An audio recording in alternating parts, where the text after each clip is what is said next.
Hi, I'm Michael Kahan from the program on urban studies at Stanford, and I'm really happy to be making a presentation for you about the history of housing in Mountain View, the history of inclusion and exclusion in Mountain View's housing.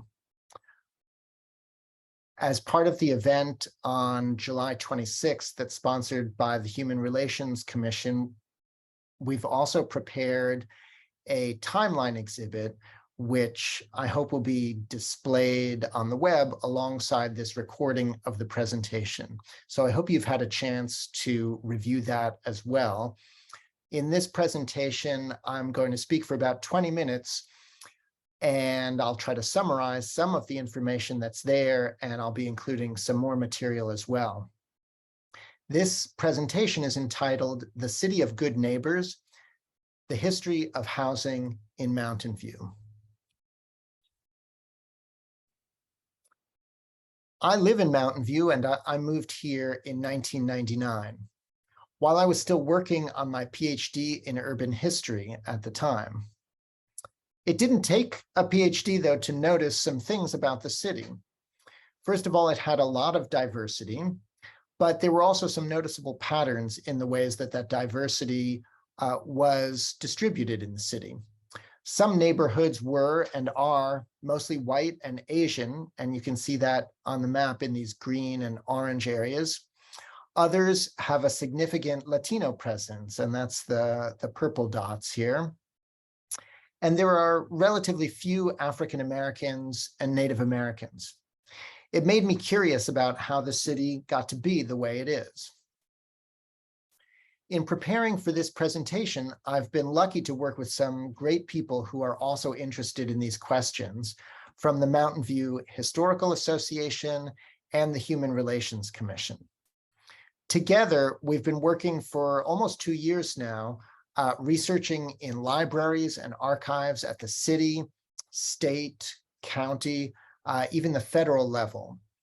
And you'll see a lot of that in the timeline material. We also distributed a web survey in 4 languages, and we received about 32 responses in English and in Spanish. We also interviewed 25 current and former city residents, also in English and Spanish. What we've learned is not a simple story. Mountain View has a complicated history with a lot to be proud of, but also a lot that has been painful. 2 documents help to show what makes this story complicated. The first one is here. In 1944, the City Council and the Chamber of Commerce published a map of Mountain View. On the back of the map is this document. It's a description of the city that calls it the City of Good Neighbors. It boasts that the city is home to, quote, all creeds and races of people with almost every type of diverse interests. And I think it's really notable that as early as 1944, the city was boasting about the diversity of its population. But 2 years after this document was published, a different document tells another story. This is what lawyers and real estate agents call a racially restrictive covenant. It was part of the deed to a house, in this case, a house on Vincent Drive in Mountain View. It specifies that, quote, no part of said real property shall ever be used or occupied by any person who is not of the white or Caucasian race, except in the capacity of a servant. This was a common device used all over America in the first half of the 20th century to keep non-white people out of entire neighborhoods. I found this covenant when I was bidding on this house on Vincent Drive about 15 years ago, a house that, by the way, I did not end up buying. As a historian, I knew about these covenants, and I knew, and I want to emphasize this, that they are no longer legal or valid. Still, I found it jarring to think of this covenant being written into a deed here not so long ago.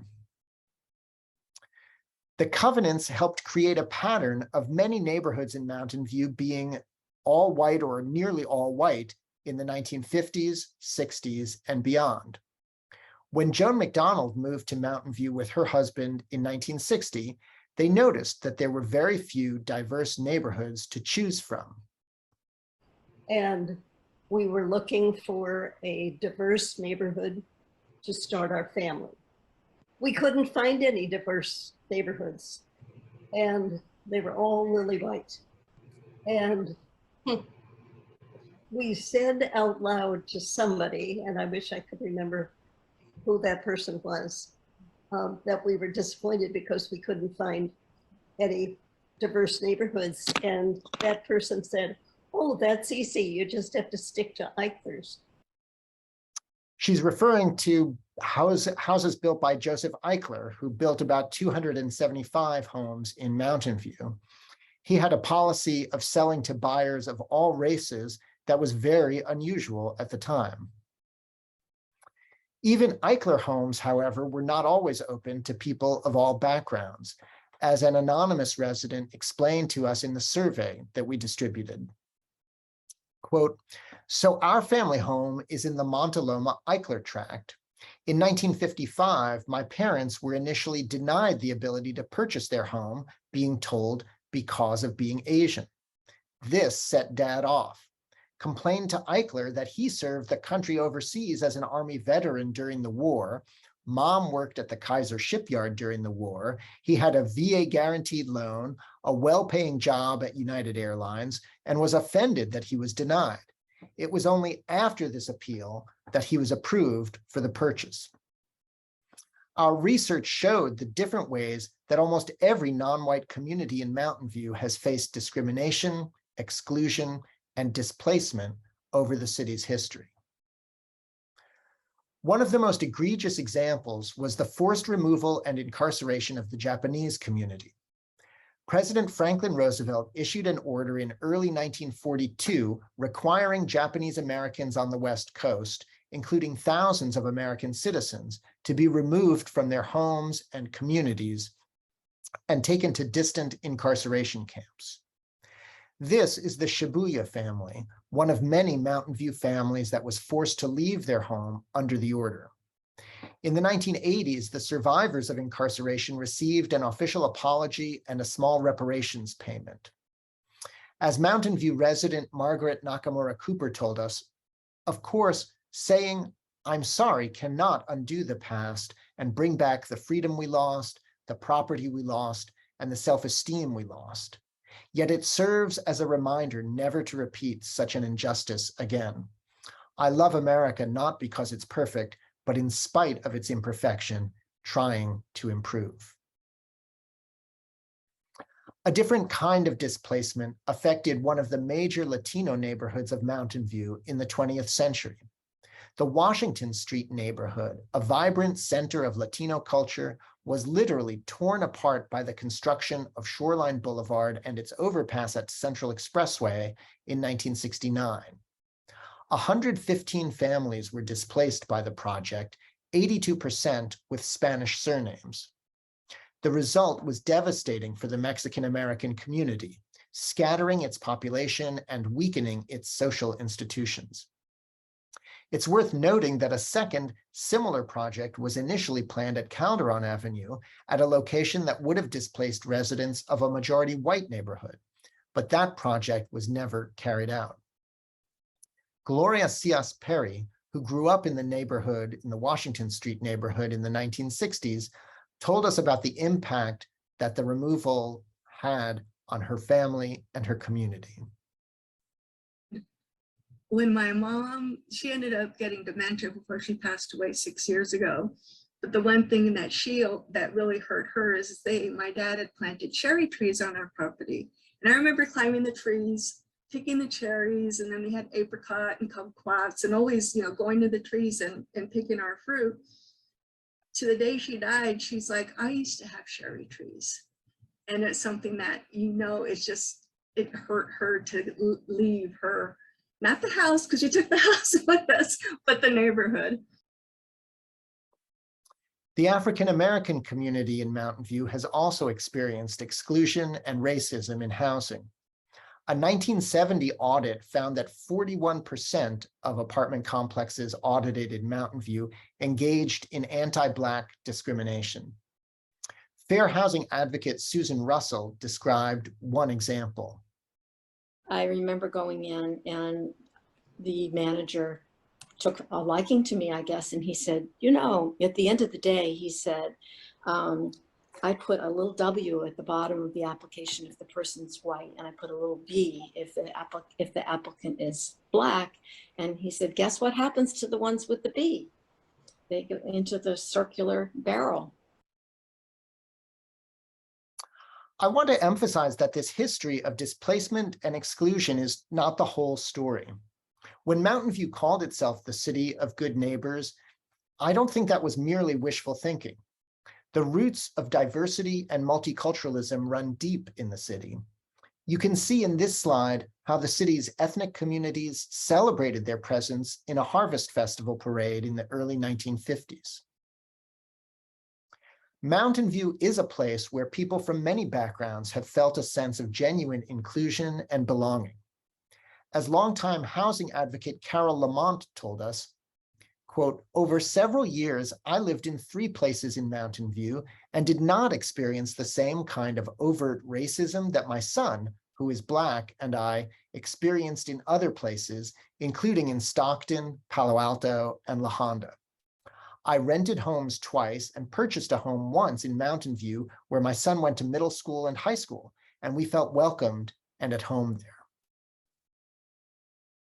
One reason that people of different backgrounds have been able to find homes here in Mountain View is because of the city's tradition of activism on issues of housing.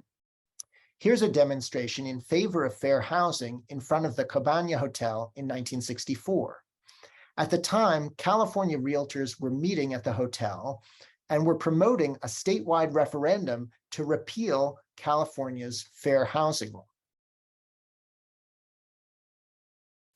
Another reason that a diverse population was able to find homes here in Mountain View was because of the way city planners used zoning to regulate what kind of housing could be built and where.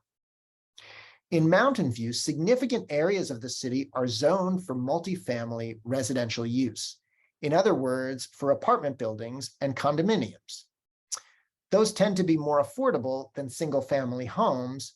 So in general, this has tended to make Mountain View somewhat more affordable than its neighboring cities, which have very few areas of multifamily use. As you can see in this map of Mountain View, the dark brown areas of the city were zoned in 1968 for multifamily residential use. The yellow areas here and here were zoned for single-family homes. In fact, in the early 1960s, Mountain View became a majority renter city, with more people living in apartments than in single-family homes. That is still true today. In some cases, this pattern of development has created neighborhoods with a mix of housing types, where you find apartment buildings and single-family homes side by side, as in this 1962 photo of Pettis Avenue. That helped to create a diverse mix of people. Nick Perry, who grew up on that block of Pettis, said, quote, by the time I was a kid in the 1980s, it was a very diverse neighborhood, both in income and race. My neighbors were a mix of families who had lived there for decades, working class immigrants from around the world, wealthy young tech workers, all living side by side in an eclectic mix of homes, cottages, duplexes, and apartments. I loved growing up there.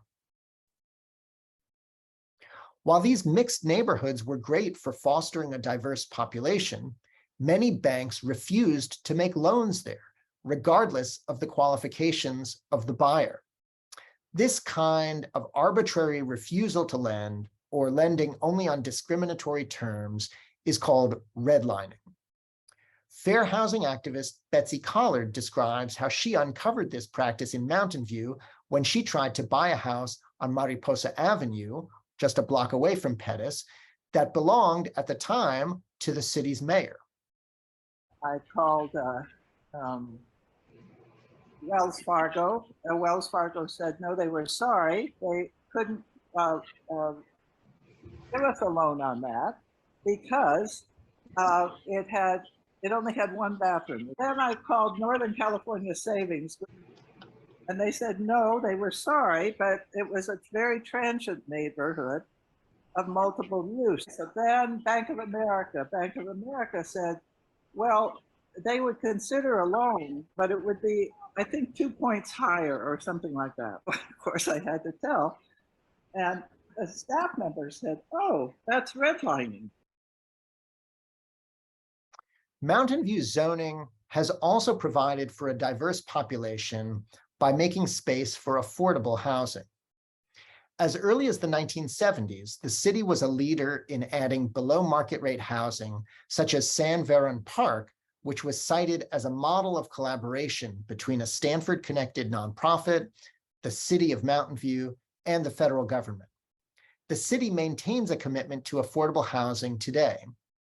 As Carol Lamont, the housing advocate, told us, Mountain View is doing, compared to other cities in the Bay Area, Mountain View is doing an excellent job. Redwood City and Mountain View have taken the lead in looking at their housing elements and their zoning policies and practices to be much more inclusive, to see the whole community, to try to prevent displacement of residents and try to include a more diverse community, both income diversity, family diversity, racial diversity, ethnicity diversity. And I think it's led to the charm of the community.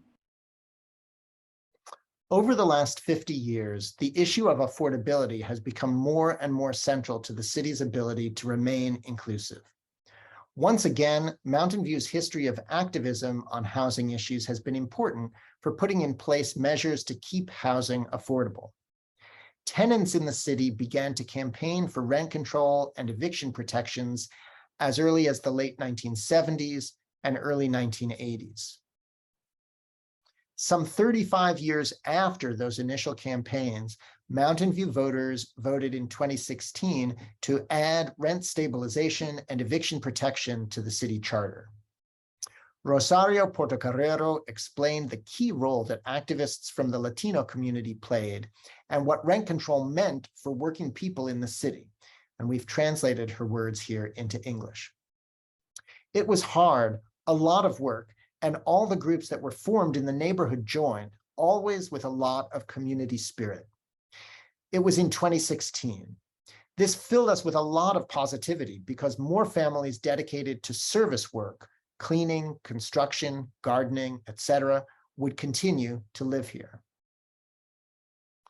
Mountain View's history of planning and activism has helped the city to retain a diverse population. Recently, a Berkeley think tank named Mountain View the most integrated city in the Bay Area, meaning that the population of Mountain View as a whole most closely resembles the population of the Bay Area as a whole. But as everyone knows, the cost of housing in Mountain View remains high, with damaging effects, especially for communities of color. According to the Department of Housing and Urban Development, 13% of whites and 26% of Hispanics in Mountain View spend more than half of their income on housing. The high cost of housing has placed many Mountain View residents at high risk of displacement. The results are evident when we look at the city's changing demographics. Note that the Hispanic and Black populations in the city have both declined in the most recent census. Part of the explanation for this lies in the history that we've discussed. In the 1940s and earlier, Hispanics and Blacks were prevented from buying homes by restrictive covenants. In the 1960s, many were displaced and dispossessed by projects such as the Shoreline Boulevard construction project.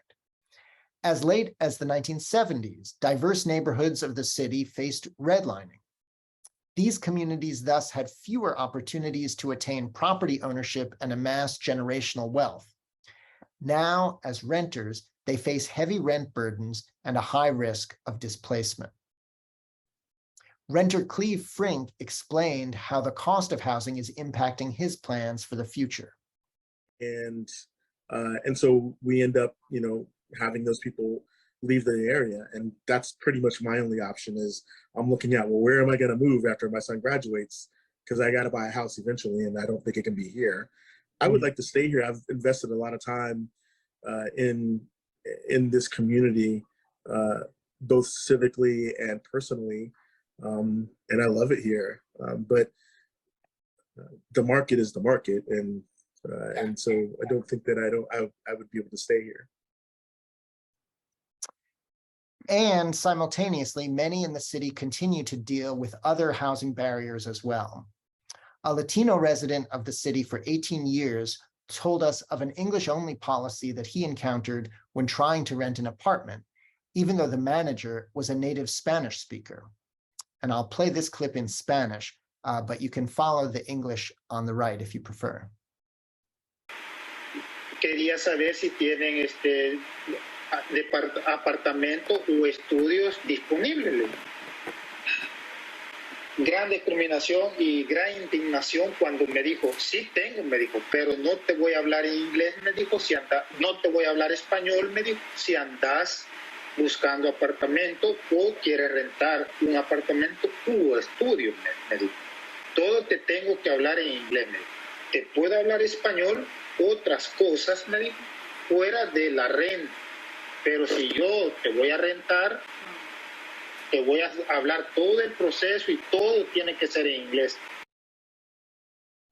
So is Mountain View a city of good neighbors? What will it take to keep it one or to make it one? How can our city respond to its history, and where do we go from here? Those are the questions that I think this presentation is meant to raise, and we hope that you will consider them and act on them long after you've heard this presentation. We also hope that you'll consider contributing your own experience to our research on this topic. You can connect with us at this email address, hrc@mountainview.gov, by August 19th of 2022. Thank you so much for your attention, and a special thanks to everyone who contributed to this presentation.